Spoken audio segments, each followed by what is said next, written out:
আজ আমি বানাবো পটল চিংড়ি, তারই রেসিপি আজকে তোমাদের সাথে শেয়ার করব। তো আমি এখানে পটল আর আলুটা কেটে নিয়েছি, আর চিংড়ি মাছগুলোকেও ভালো করে পরিষ্কার করে নিয়ে নুন হলুদ মাখিয়ে নিয়েছি। এবার কড়াইয়ে তেল গরম করে প্রথমে দিয়ে দেবো কেটে রাখা আলুগুলো, সেগুলোকে ভালো করে ভেজে নেব।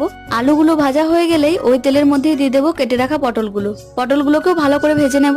এখানে আমার আলু আর পটলটা ভাজা হয়ে গেছে, এবার চিংড়ি মাছগুলো ভেজে নেব। মাছগুলো ভাজা হয়ে গেলেই ওই তেলের মধ্যে দিয়ে দেবো কুচনো পেঁয়াজ আর যে মশলাটা বেটেছি সেটা। এই মশলাটার মধ্যে আছে পেঁয়াজ, আদা, রসুন আর শুকনো লঙ্কা, তার সাথে একটা টমেটো। এবার দিয়ে দেবো পরিমাণ মতো নুন, হলুদ, মিট মশলা, সবজি মশলা আর তার সাথে আমাদের বাড়ির স্পেশাল ভাজা মশলা, আর দেবো সামান্য পরিমাণে গরম মশলা। এবার ভালো করে মশলাটাকে কষিয়ে নেওয়ার পর পটল আর আলুগুলো দিয়ে আরো একবার ভালোভাবে কষিয়ে নেব। ভালো করে কষিয়ে নেওয়ার পর দিয়ে দেবো পরিমাণ মতো জল।